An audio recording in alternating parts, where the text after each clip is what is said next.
ദിവസം ഇരുന്ന് കരയണം. അത് ഞാൻ ഒരിക്കലും മറക്കില്ല. അത്രമാത്രം വിഷമിച്ചിരിക്കുമ്പോഴേ ഞാൻ ഇവിടെ വന്ന് അൽഹംദുലില്ലാ ഒറ്റ പ്രാവശ്യത്തോടുകൂടി എൻ്റെ അസുഖം മാറി. കൈ എന്നോടൊപ്പം എങ്ങനെ പോകും അതുപോലെ കൈ പൊങ്ങുകയും ചെയ്യും, കഴുത്ത് എങ്ങനെ വേണമെങ്കിലും കഴുത്ത് മൂവ് ചെയ്യുകയും ചെയ്യും. പൂർണ്ണമായിട്ട് മാറി 5 ദിവസം. 20 വർഷമായിട്ട് അനുഭവിച്ചിരുന്ന വേദനയാണ് ഇപ്പോൾ 7 ദിവസം കൊണ്ട് നല്ല മാറ്റമുണ്ട്. ഇങ്ങനെ ഇരിക്കും, നമുക്ക് ഇങ്ങനെ പൊക്കണമെങ്കിൽ ഈ കയ്യിന് താങ്ങ് കൊടുക്കണം. അവിടുന്ന് പിന്നെ തെറാപ്പി ചെയ്യണം ഒരു 7 ദിവസം എന്ന് പറഞ്ഞു. അത് തുടങ്ങി 5 ദിവസം ആയപ്പോഴത്തേക്ക് ഇത് കംപ്ലീറ്റും മാറി. വേറെ ഒരു ഓപ്ഷനും ഇല്ല. ഓപ്പറേഷൻ മുട്ട് മാറ്റി വെക്കണം. മുട്ട് ഇത്ര ഉണ്ടായിരുന്നു നീര്. അങ്ങനെ ഇപ്പൊ നീരൊന്നും ഇല്ല. ഫുള്ള് ശരിയായി അല്ലേ? അപ്പൊ ഞാൻ അങ്ങനെ എം ആർ ഐ എഴുതാറില്ല. ഞാനിപ്പോ ഈ 1 ഇയറിന് ഇടയിൽ ആകെ ഒറ്റ കേസ് മാത്രമാണ്, ഒരു സർജിക്കൽ കേസ് മാത്രമാണ് ഒരു എം ആർ ഐ എഴുതിയിട്ടുള്ളത്. കാരണം നമുക്ക് എന്റെ ആവശ്യം വരാറില്ല. കാരണം ആ ഒരു എമൗണ്ട് ഉണ്ടെങ്കിൽ നമുക്ക് എന്ത് ചെയ്യാൻ പറ്റും, ട്രീറ്റ്മെന്റ് ആൾക്ക് അസുഖം മാറാം. അതായത് എം ആർ ഐ സ്കാനിന്റെ പൈസ 7000 രൂപയാണ്.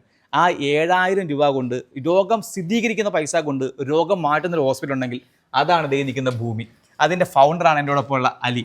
അപ്പോൾ നമുക്ക് ചില ആളുകൾ പിന്നെ 20, 25, 26 വർഷമൊക്കെ പഴക്കമുള്ള കേസുകൾ പോലും നമുക്ക് എന്ത് ചെയ്യാം, ചിലപ്പോൾ ഈ ഒരു ദിവസം കൊണ്ട് മാറും, ചിലപ്പോൾ 5 ദിവസം 7 ദിവസം കൊണ്ട് മാറാൻ ചാൻസ് ഉണ്ട്. എന്തൊക്കെയാണ് ഇവിടെ ട്രീറ്റ്മെന്റ് കൊടുക്കുന്നത് നമ്മൾ? ട്രീറ്റ്മെന്റ് നിലവിൽ ഇപ്പോൾ നമുക്ക് ഇവിടുത്തെ കണ്ടീഷനിൽ നാച്ചുറോപ്പതി ഉണ്ട്, യുനാനി ഉണ്ട്, ആയുർവേദമുണ്ട്, അതുപോലെ തന്നെ പെയിൻ റിലേറ്റഡ് ആയിട്ട് കേസിന് മർമ്മ ചികിത്സ കൊടുക്കുന്നുണ്ട്. അതുപോലെ തന്നെ കപ്പിംഗ് ഉണ്ട്, ഹിജാമയുണ്ട്, അക്യുപഞ്ചർ ഉണ്ട്, വെരിക്കോസ് വെയിനിന് വേണ്ടിയിട്ടുള്ള ബ്ലഡ് ലെറ്റിംഗ് ട്രീറ്റ്മെന്റ് വരെ നമുക്ക് ഓൾമോസ്റ്റ് എല്ലാം ഒരു കോംബോ ആയിട്ട് നമ്മൾ ഇവിടെ കൊടുക്കുന്നു. അതായത് ഈ ഡോർ തുറന്ന് അകത്തോട്ട് കയറിയാൽ കിട്ടാത്ത ഒന്നുമില്ല. അത് ഞാൻ പറയേണ്ട ആവശ്യമില്ല, നിങ്ങൾക്ക് ഉള്ളിൽ കയറി കഴിഞ്ഞാൽ അവർ പറയും എന്താണ് എങ്ങനെയാണെന്നുള്ളത്. ഇവിടുത്തെ സത്യാവസ്ഥ എന്താണ് അനുഭവിച്ച ആൾക്കാരുടെ ഉള്ളിലുണ്ട്, അവർ അതിന്റെ വിശദം തരും. അവര് ഉമ്മയുടെ എന്തായിരുന്നു ഉമ്മയുടെ പ്രശ്നം? എന്തായിരുന്നു പ്രശ്നം? നടുവേദന, പുറം വേദന, വേദന ഈ ഭാഗം മൊത്തക്കും വേദന. ഇപ്പൊ ഉമ്മക്ക് എങ്ങനെയുണ്ട്? ഇപ്പൊ ഒരു നല്ല മാറ്റമുണ്ട്. എഴുന്നേക്കാവോ? ഇപ്പൊ എഴുന്നേക്കാം അല്ലേ? കുഴപ്പമൊന്നുമില്ല. നേരത്തെ ഈ അവസ്ഥയൊന്നും അല്ലായിരുന്നു, അനങ്ങാൻ പറ്റൂലായിരുന്നു. വേദന സഹിക്കാൻ വയ്യാണ്ട് ഞാൻ ഡോക്ടറോട് പറയാൻ ശരിക്കും അള്ളാനെ കണ്ടെന്ന്, അള്ളാനെ കണ്ട അതുപോലത്തെ വേദനയായിരുന്നു. ഇത്രക്കും സഹിക്കാൻ വയ്യാത്ത വേദന എന്റെ ജീവിതത്തിൽ ഞാൻ ഇത്ര വേദന സഹിച്ചിട്ടില്ല. ഇപ്പൊ ഉമ്മക്ക് എഴുന്നേറ്റ് നിക്കാം, ഉമ്മക്ക് നടക്കല്ല അല്ലേ? ഉമ്മ നടക്കാം. ഇങ്ങനെയൊന്നും ഉമ്മ നടക്കാൻ പറ്റൂലായിരുന്നു. നടക്കാനൊക്കെ വേദന എനിക്ക്. ഉമ്മ കരയാതെ ഉറങ്ങുന്നുണ്ട് അല്ലേ? ഉമ്മക്ക് ഉറക്കം ഉണ്ടായിരുന്നില്ല, സുഖമായിട്ട് ഉറങ്ങുന്നുണ്ട് അല്ലേ? ഇത് ഒരു ചെറിയൊരു അനുഭവമല്ല. കാരണം 26 വർഷത്തെ എന്താ ഒരു എന്താ പറയുക, ഒരു ആക്സിഡന്റ് സംഭവിച്ചത്, അതിന്റെ പെയിൻ അനുഭവിച്ചിട്ട് 10ാമത്തെ ദിവസം ജോലിക്ക് പോയ വ്യക്തിയാണ് നിൽക്കുന്ന നൗഫൽ. ഞാൻ ബോട്ട് പോകുന്ന ആളാണ്, ഷെർമാനാണ്. ബോട്ടിൽ നിന്ന് വീണത്, ഐറ്റിന്ന് വീണതാണ്, വീട്ടിലോട്ട് വീണു. അതിനുശേഷം ഒരുപാട് ട്രീറ്റ്മെന്റ് ചെയ്തിരുന്നു. പക്ഷെ ഇതുവരെ ഒരു ഇതും ഉണ്ടായില്ല. വളഞ്ഞുപോയി, ശരിക്ക് ബോഡി ചരിഞ്ഞു പോയി. അതിനുശേഷമാണ് ഇവിടെ കൊണ്ടുവന്നത്. ഇവിടെ വരുമ്പോൾ അവസ്ഥ ഈ നടന്നു വന്നത്. എത്ര ദിവസം ട്രീറ്റ്മെന്റ് ഇവിടെ? ഇവിടെ ടോട്ടലി 10 ദിവസം ചെയ്തു. ഇവിടെ 7 ദിവസം ഇവിടെ കിടന്ന് ചെയ്ത്, പിന്നെ ബാക്കിയുള്ള ദിവസം വീട്ടിൽ പോയി വന്ന് മൊത്തം 10 ദിവസം ചെയ്തു. 10 ദിവസം ചെയ്ത് എന്താ സംഭവിച്ച? ജീവിതത്തിലുണ്ട് മാറ്റം ഉണ്ടായത്? ഒരുപാട് മാറ്റം. അതായത് എന്തോ ഒരു എനർജി കിട്ടിയതുപോലെ, ചരിവൊക്കെ മാറി, സ്ട്രൈറ്റ് ആയി. അതിനുശേഷം ഡോക്ടറിനെ പറഞ്ഞ് നാളെ മുതൽ ജോലിക്ക് പോയി. 10ാമത്തെ ദിവസം ജോലിക്ക് പോയി, 11ാമത്തെ ദിവസം ജോലിക്ക് പോയി, വീണ്ടും ബോട്ടിൽ പോയി. കുറെ പൈസ മുടക്കിയതാണല്ലോ മോന് വേണ്ടി. ഞാൻ പറഞ്ഞില്ല, ലക്ഷങ്ങൾ മുടക്കിയിട്ട് ഒരു ട്രീറ്റ്മെന്റ് ചെയ്ത് 1 ലക്ഷം മകന് വേണ്ടിട്ട് പൈസ ചെലവാക്കിയില്ല. പക്ഷെ ഇവിടെ വന്നിട്ട് ഭയങ്കര 10 ദിവസം കൊണ്ട് പണിക്ക് പോയി. പക്ഷെ ഇതൊരു ഫുൾ ഫാമിലി ആണല്ലേ? നമ്മുടെ ഏറ്റവും വലിയ അസറ്റ് എന്ന് പറയുന്നത് ഇങ്ങനത്തെ പേഷ്യൻസ് ആണ്. അല്ലാണ്ട് ഒരാൾ വന്ന് എല്ലാവരും വരും. ഒരു കുടുംബത്തിൽ നിന്ന് ഒരാൾ വന്നാൽ ആ കുടുംബം അടച്ചിങ്ങോട്ട് പോരുകയാണ്. ഇവിടെ ആദ്യം വന്നത് ഈ ഇത്താണ് ആദ്യം വന്നത്. ഇത്ത എന്തിനാ വന്നത് ഇവിടെ? ആക്ച്വലി കാല് വേദനയായിട്ട് വന്നേ. കാല് വേദന എന്തായിരുന്നു അവസ്ഥ? എങ്ങനെ ഇരുന്നത്? കാലിങ്ങനെ വളയ്ക്കാൻ പാടില്ല. എന്നിട്ട് കാല് വളയ്ക്കാൻ പാടില്ല. ഇപ്പോൾ വളയ്ക്കാൻ പറ്റുമോ? ഒരു പ്രശ്നവും ഇല്ല. എത്ര പ്രാവശ്യം വന്ന്? ഒറ്റ പ്രാവശ്യം. ഒരു പ്രാവശ്യം വന്ന് മാറി. പിന്നെ ഒരു പ്രാവശ്യം ഇവരെല്ലാം കൂടെ വന്നപ്പോ ഇത് കഴിഞ്ഞ അടുത്ത ആരാ വന്നവരാ? അടുത്ത ഇത് ഒരു ദിവസം കൊണ്ട് മാറിയ പിന്നെ വെറുതെ ഇരിക്കുക. ഇത്താനെ കൊണ്ടുവന്നല്ലേ? എന്റെ കാലം വെച്ചിട്ടുണ്ടെങ്കിൽ വർഷങ്ങൾക്ക് മുമ്പുള്ള തേയ്മാനാണ്. ഓപ്പറേഷൻ ചെയ്തായിരുന്നു, ഒരു പട്ട വീണിട്ട്. ഇപ്പോഴല്ല, അതൊരു 1975. അത് കഴിഞ്ഞിട്ട് പിന്നെ എനിക്ക് കാലിന് മുട്ടിന് വേദന വരും, നീര് വരും. അങ്ങനെ ഡോക്ടർമാരെ കാണും. ഡോക്ടർ പറയോ വേറെ ഒരു ഓപ്ഷനും ഇല്ല, ഓപ്പറേഷൻ ചെയ്യണം. ഓപ്പറേഷൻ ചെയ്യണം. മുട്ട് മാറ്റി വെക്കണം. മുട്ട് ഇത്ര ഉണ്ടായിരുന്നു നീര്. ആണോ? ഇത്ര ഉണ്ടായിരുന്നു. അതാണോ 2 പ്രാവശ്യം കൊണ്ട് മാറിയത്? ശരി. ഇതിനപ്പുറം എന്നാ പറയാനാ? ഒരു കുടുംബത്തിലെ എല്ലാവരും ഒരുപോലെ പറയുകയാണ്. ആ കുടുംബത്തെ തന്നെ അടുത്താണ് ഈ നിൽക്കുന്നത്. അതായത് വന്നോണ്ട് ചേച്ചിക്ക് എനിക്ക് സോറീസ് 10-25 വർഷമായി. സോറിയസ് ഉണ്ട് അല്ലേ? ഫേസിലൊക്കെ ഉണ്ടായിരുന്നു അല്ലേ? ഉണ്ടായിരുന്നു. അത് ഫുള്ള് മാറി. എത്ര പേര് വന്നിട്ടുണ്ട് കുടുംബത്തിൽ നിന്ന് ഇപ്പം? അങ്ങനെ പറയുകയാണെങ്കിൽ എല്ലാവരും വന്നിട്ടുണ്ട്. ഒരാൾ വന്നാൽ ഒരു ദേശത്തെ മുഴുവൻ പേരും വരുന്നുണ്ട്. അതാണ് ഈ ഭൂമിയുടെ പ്രത്യേകത. ഡയഗ്നോസിസ് ചെയ്യുക എന്ന് പറയും. അതായത് നമ്മുടെ ഒരു MRI സ്കാനിങ് ചെയ്യാൻ എടുക്കുന്ന എമൗണ്ട് അത് 7000 രൂപ. ആ 7000 രൂപ കൊണ്ട് അതിൽ താഴെ കൊണ്ട് ആ രോഗം ഡയഗ്നോസ് ചെയ്ത് മാറ്റുന്നൊരു ഡോക്ടറാണ് ഈ ഉമർ മുക്താർ. അങ്ങനെ തന്നെയല്ലേ? അതായത് 30 മിനിറ്റ് മുതൽ 7 ദിവസം വരെയാണ് നമ്മുടെ ട്രീറ്റ്മെന്റിന്റെ സമയപരിധി പറയുന്നത്. ഇത് പറഞ്ഞ മുന്നേ വേറെ കാര്യം പറയാന്ന് വെച്ചാൽ നമ്മളെ അടുത്ത് കൂടുതൽ വരുന്നതും ഈ പെയിൻ മാനേജ്മെന്റ് ആണ്. ഇവിടെ എല്ലാത്തിനും ചികിത്സ ഉണ്ടെങ്കിലും കൂടുതലും പെയിനാണ് വരാറുള്ളത്. അപ്പോൾ ഈ പേഷ്യൻസ് ഒരുപാട് സ്ഥലത്ത് പോയിട്ട് MRI ഒക്കെ എടുത്ത് എന്ന് പറഞ്ഞ സംഭവമായിട്ടാണ് വരാറ്. അപ്പോൾ ഞാൻ ചോദിക്കും, ഓക്കെ MRI എടുത്തു എന്നിട്ട് അസുഖം മാറിയോ? ഇല്ല. അപ്പോൾ ഒരു ഡോക്ടറെ സംബന്ധിച്ചിടത്തോളം, എന്നെ സംബന്ധിച്ചിടത്തോളം, ഒരു പേഷ്യൻറ്റ് വന്നു കഴിഞ്ഞാൽ ആദ്യം അവരെ തൊട്ട് പരിശോധിച്ചിട്ട് നമുക്ക് അവരുടെ അസുഖം മനസ്സിലാവുന്നില്ലെങ്കിലാണ് ഒരു മെഷീനെ നമ്മൾ വിടേണ്ട ആവശ്യമുള്ളൂ. പക്ഷെ ഇപ്പോൾ നടക്കുന്നതെന്ന് വെച്ചാൽ എല്ലായിടത്തും ബാക്ക് പെയിൻ ചെന്ന് കഴിഞ്ഞാൽ നേരെ MRI ആണ്. അപ്പോൾ ഞാൻ അങ്ങനെ MRI ഒക്കെ എഴുതാറില്ല. ഞാനിപ്പോൾ ഈ 1 ഇയറിന് ഇടയിൽ ആകെ ഒറ്റ കേസ് മാത്രമാണ്, ഒരു സർജിക്കൽ കേസ് മാത്രമാണ് ഒരു MRI ഒക്കെ എഴുതിയിട്ടുള്ളത്. കാരണം നമുക്ക് എൻ്റെ ആവശ്യം വരാറില്ല. കാരണം ആ ഒരു എമൗണ്ട് ഉണ്ടെങ്കിൽ നമുക്ക് എന്ത് ചെയ്യാൻ പറ്റും? ട്രീറ്റ്മെന്റ് ആൾക്ക് അസുഖം മാറാം. അപ്പോൾ വെറുതെ ആ കാശ് കളയണ്ട. ഇപ്പോൾ വന്ന് നമുക്ക് ഓൾമോസ്റ്റ് മനസ്സിലാവും നമുക്ക് ഡിസ്ക് ബൾജ് ആണോ ലംബാർ റാഡിക്കുലോപ്പതി ആണോ മനസ്സിലാവും. അപ്പോൾ നമ്മളത് ഡയഗ്നോസ് ചെയ്യും, നേരെ തെറാപ്പിയിലോട്ട് വിടും. ചില ആൾക്ക് 2 ദിവസം കൊണ്ട് മാറും, ചില ആൾക്കാർക്ക് 5 ദിവസം, മാക്സിമം 7 days. എണ്ണം പറഞ്ഞ 1-2 പേഷ്യൻസിന് മാത്രമാണ് ഒരു 10 ദിവസത്തിനൊക്കെ പോയിട്ട്. അതും ഒരു 20-21 ഒരാൾ ഒരു പേഷ്യനെ പറഞ്ഞു, എനിക്ക് 26 വർഷമായിട്ട് ഒരു ബോട്ടിന്റെ മുകളിൽ നിന്ന് വേണ്ട പേഷ്യന്റ് 10 days ആയിട്ടുണ്ട്.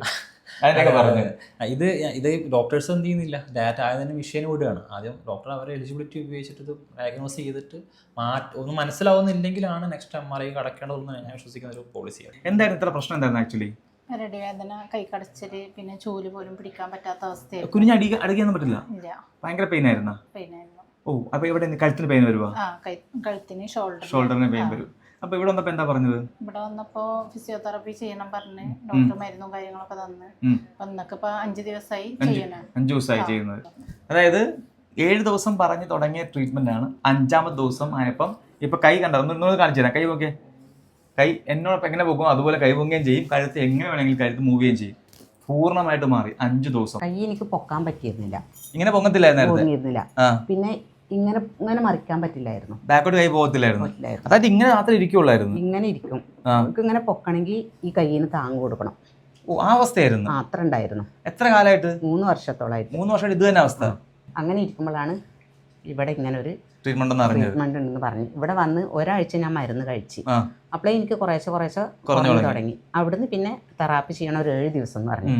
അത് തുടങ്ങി 5 ദിവസം ആയപ്പോഴത്തേക്ക് എനിക്ക് കംപ്ലീറ്റും മാറി. എനിക്ക് അങ്ങനെ ഒരു പ്രശ്നമേ ഇല്ല. ഉമ്മക്ക് ആക്ച്വലി എന്തുണ്ടായെന്ന് വെച്ചാൽ നമ്മളെ കയ്യിൽ വരുന്ന ഫ്രോസൺ ഷോൾഡർ എന്ന് പറയുന്ന ഒരു അവസ്ഥയാണ്. അതായത് ഒന്നല്ലെങ്കിൽ ഇവിടെ നീർക്കെട്ട് വരും, അല്ലെങ്കിൽ അവിടുത്തെ മസിൽസിനൊക്കെ എന്തെങ്കിലും ഡാമേജ് വരുന്നതാണ് സംഭവം. ആ നീർക്കെട്ട് മാറാനുള്ള ട്രീറ്റ്മെന്റ് ആണ് നമ്മൾ ഇവിടുന്ന് ചെയ്തു കൊടുത്തത്. പിന്നെ ആ മസിൽസ് ഒക്കെ ഒന്ന് ഫ്രീ ആവാൻ വേണ്ടിയിട്ട് അതിന് നമ്മളിവിടെ ചെയ്യുന്നതാണ് മർമ്മ തെറാപ്പി എന്ന് പറയുന്നത്. ഈ മർമ്മ തെറാപ്പി എന്ന് പറയുന്നത് നമ്മൾ മർമ്മ ചികിത്സ ഒരുപാട് കേട്ടിട്ടുണ്ട്. നമ്മുടെ മർമ്മ തെറാപ്പിക്ക് എന്താ പ്രത്യേകത? എന്താണ് നമ്മളെ തെറാപ്പി എന്ന് പറഞ്ഞാല് കളരി മർമ്മ തെറാപ്പിയാണ്. അതായത് നമ്മളെ ഉപ്പ ഉണ്ടാക്കിയെടുത്തൊരു ട്രീറ്റ്മെന്റ് ആണിത്. ഓ, അതായത് നമ്മൾ സാധാരണ മർമ്മ ചികിത്സ അല്ല ഫോളോ ചെയ്യുന്നത്. ഈ നമ്മുടെ മർമ്മ ചികിത്സ എന്ന് പറയുന്നത് ഉപ്പ എത്ര വർഷം ചെയ്യുന്നുണ്ട്? ഇത് ഒരു 35 വർഷത്തോളമായി ഈ ഒരു ഫീൽഡിൽ ഇറങ്ങിയിട്ട്. 35 വർഷമായിട്ടുള്ള ഒരു ട്രീറ്റ്മെന്റ് രീതിയാണ് ഇവിടെ ഫോളോ ചെയ്ത് പോകുന്നത് അല്ലേ? അപ്പൊ ആ ഒരു മർമ്മ ചികിത്സയാണ് നമ്മൾ ഇവിടെ അപ്ലൈ ചെയ്യുന്നത്. നമ്മുടെ ക്ലിനിക്കിൽ ആയുഷ് ഡിപ്പാർട്ട്മെന്റിൽ പെട്ടിട്ടുള്ള ആയുർവേദം, നാച്ചുറോപ്പതി, യുനാനി, സിദ്ധി, ഹോമിയോപ്പതിയും ഇല്ല, ബാക്കി എല്ലാം ഉണ്ട്. അപ്പൊ ഇത് ഡോക്ടർ അക്ഷര ആയുർവേദ ഡോക്ടറാണ്. അതുപോലെ ഇത് ഡോക്ടർ മുഫീദ വൈഫാണ്. യുനാനി ഡോക്ടറാണ്.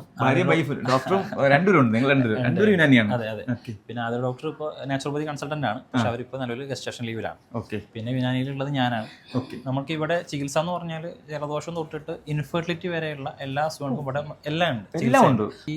ഈ മെഡിസിൻസിന്റെ പുറമെ നമ്മുടെ മർമ്മ ചികിത്സയുണ്ട്. നമ്മുടെ ഒരു റെസിഡന്റ് ഒരു പ്രത്യേകത എന്ന് പറയുന്നത് നമ്മൾ തന്നെ ട്രെയിനിങ് കൊടുത്തിട്ടുള്ള സ്റ്റാഫുകളാണ്.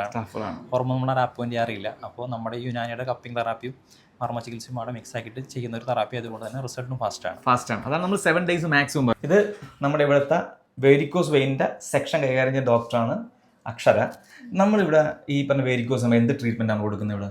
നമ്മൾ വെരിക്കോസ് വെയിനുള്ള ആളുകൾക്ക് ബ്ലഡ് ലെറ്റിംഗ് ആണ് മെയിനായിട്ട് കൊടുക്കുക. പിന്നെ ഉള്ളിലോട്ട് കഴിക്കാൻ വേണ്ടിയിട്ട് നമ്മൾ ഈ സർക്കുലേഷൻ കൂട്ടുന്ന തരത്തിലുള്ള മരുന്നുകളൊക്കെ ഉണ്ട്, ബ്ലഡ് പ്യൂരിഫയർ അങ്ങനത്തെ മെഡിസിൻസും കാര്യങ്ങളൊക്കെ ആഡ് ചെയ്ത് കൊടുക്കും. നമുക്ക് എന്താണ് വേരിക്കോസിന്റെ ഏത് സ്റ്റേജൊക്കെ ഇവിടെ ഏറ്റവും വരുന്നത്? എങ്ങനെ സ്റ്റേജസ് വ്രണ ആയിട്ടുള്ള കേസ് വരാറുണ്ട്, അമിതമായിട്ട് നീരോട് കൂടിയിട്ട് അല്ലെങ്കിൽ പുകച്ചൽ അങ്ങനെയുള്ള കേസുകളൊക്കെ വരാറുണ്ട്. അപ്പം നമ്മൾ പൊട്ടാത്തതാണ്, അതായത് മുറിവില്ലാത്ത ടൈപ്പൊക്കെ ആണെങ്കിൽ ഒരു 1 month തൊട്ട് നമുക്ക് ഇതിൻ്റെ ബുദ്ധിമുട്ടും കാര്യങ്ങളൊക്കെ കുറച്ച് കൊടുക്കാൻ പറ്റും. പിന്നെ ഇടയ്ക്കിടയ്ക്ക് ബ്ലഡ് എടുത്ത് കളയുക എന്നുള്ളതാണ് മെയിനായിട്ട് നമ്മളൊരു ട്രീറ്റ്മെൻ്റ് ആയിട്ട് പറയുന്നത്. നമ്മൾ ഇത്ര നേരം കേട്ട റിവ്യൂസ് ഇല്ലേ, ആ റിവ്യൂസ് എല്ലാം സ്വന്തമാക്കാൻ സഹായിച്ച ടീമാണ്, അതായത് ഭൂമിയുടെ അവകാശികളാണ് ഈ നിൽക്കുന്ന മുഴുവൻ പേരും. നമ്മുടെ ഈ ട്രീറ്റ്മെൻറ്റ് സെൻറ്റർ ഉണ്ടല്ലോ, ഇവിടുത്തെ ഒരു പ്രത്യേകത എന്താണ് ആക്ച്വലി ഇത് നമ്മുടെ ഒരു ഫാമിലി ഓറിയൻറ്റഡ് ആയിട്ടുള്ള ഒരു ക്ലിനിക്ക് എന്ന് പ്രത്യേകം പറയാം. അത് പറയാനുള്ള മെയിൻ കാരണം എന്താ വെച്ച് കഴിഞ്ഞാൽ ഇത് മദറാണ്, ബ്രദറിൻ്റെ വൈഫ്, അതുപോലെ തന്നെ ബാക്കിയെല്ലാം ഈ പറഞ്ഞ പോലെ ഭൂമിയുടെ അവകാശികളായിട്ടുള്ള ഫാമിലി മെമ്പേഴ്സ് തന്നെയാണ്. അപ്പോൾ അതുകൊണ്ട് തന്നെയാണ് പിന്നെ ഇവിടെ ഏറ്റവും കൂടുതൽ വരുന്ന പേഷ്യൻസും ഫാമിലി ആയിട്ട് മൊത്തത്തിൽ ഇങ്ങനെ കയറി വരുന്നത്. ഒരാൾ വന്നാൽ അതിന് പിന്നാലെ അവരുടെ ഫാദർ, മദർ, ബ്രദർ, സിസ്റ്ററായിട്ട് ഇങ്ങനെ വരാനുള്ള മെയിൻ കാരണം ഇത് തന്നെയാണ്. നമുക്ക് ഈ ഒരു ഹോസ്പിറ്റലിൽ ഉള്ളൂ? അല്ല, നമുക്ക് പിന്നെ ഈ ദൂരെ നിന്ന് വരുന്ന പേഷ്യൻസ് ഉണ്ട്, അതായത് എറണാകുളം, അങ്കമാലി, തൃശ്ശൂർ ഭാഗങ്ങളിലുള്ള പേഷ്യൻസിന് വേണ്ടിയിട്ട് നമ്മളൊന്നുകൂടി സൗകര്യപ്രദമായിട്ട് തൃശ്ശൂർ ജില്ലയിൽ തന്നെ വടക്കേക്കാട് എന്ന് പറഞ്ഞ സ്ഥലത്ത് നമ്മുടെ പുതിയ ക്ലിനിക്ക് സ്റ്റാർട്ട് ചെയ്തിട്ടുണ്ട്. ഇവിടെ വരേണ്ടത് എങ്ങനെയാണെന്നും പിന്നെ ഇവിടെ വരേണ്ട ടൈം ഏതാണെന്നും ഈ 2 കാര്യം പറഞ്ഞു കഴിഞ്ഞാൽ ഞങ്ങൾക്ക് ഉപകാരമായിരുന്നത്. ഓക്കെ, ഇത് നമ്മുടെ പാലക്കാട് ജില്ലയിൽ പട്ടാമ്പിക്കടുത്ത് കൂറ്റനാട് എന്ന് പറഞ്ഞ പ്രദേശമാണ്. കൂറ്റനാട് നിന്ന് പഴയ രചന തിയേറ്റർ റോഡിന് വന്നു കഴിഞ്ഞാൽ 100 മീറ്റർ ജസ്റ്റ് ഫ്രണ്ടിലോട്ട് വന്നു കഴിഞ്ഞാൽ 2ാമത്തെ റൈറ്റ്, പഴയ രചന തിയേറ്റർ റോഡിന് വന്ന 2ാമത്തെ റൈറ്റിലാണ് നമ്മുടെ സ്ഥാപനം സ്ഥിതി ചെയ്യുന്നത്. ഉള്ളോട്ട് കയറിയിട്ടാണ്, ജസ്റ്റ് മെയിൻ റോഡിൽ നിന്ന് 100 മീറ്ററോളം ഉള്ളോട്ട് വരാനുണ്ട് നമുക്ക്. 2ാമത്തെ റൈറ്റിലാണ് നമ്മുടെ സ്ഥാപനം സ്ഥിതി ചെയ്യുന്നത്. ഭൂമി നമ്മൾ താഴെ കൊടുത്ത നമ്പർ എന്ന് പറഞ്ഞു കഴിഞ്ഞാൽ അതിൽ ടൈമിംഗ് ഉണ്ട്. മെയിനായിട്ട് നമ്മൾ 9 to 5 ആണ് നമ്മുടെ ക്ലിനിക്കിന് ടൈം വരുന്നത്. അതുപോലെ തന്നെ വിളിക്കേണ്ട സമയം അതുപോലെ തന്നെ 9 മണി മുതൽ 5 മണിയുടെ ഉള്ളിൽ വിളിച്ചാലാണ് നമുക്ക് എന്ത് ചെയ്യണം, ഇവിടെ കോള് അറ്റൻഡ് ചെയ്യാൻ പറ്റത്തുള്ളൂ. അപ്പോൾ അതുകൊണ്ട് തന്നെ വരുന്ന ആളുകൾ മുഴുവനായിട്ടും വിളിച്ച് ബുക്ക് ചെയ്തതിനു ശേഷം മാത്രം വരാൻ ശ്രദ്ധിക്കുക. ഇത് നിങ്ങളുടെ സമയമാണ്. നിങ്ങൾക്ക് എന്തെങ്കിലും രോഗം ഉണ്ടെങ്കിൽ നിങ്ങൾ വിളിക്കുക, ഇവിടെ ഒന്ന് ട്രീറ്റ് ചെയ്യുക. തീർച്ചയായിട്ടും ഒരു 7 ദിവസത്തിനുള്ളിൽ അത്ഭുതം സംഭവിക്കുന്ന സ്ഥലമാണ് ഈ ഭൂമി. അപ്പോൾ താഴത്തെ നമ്പറിൽ കോൺടാക്ട് ചെയ്യുക. വീണ്ടും മറ്റു വഴി വീണ്ടും. അതുവരെ ബൈ.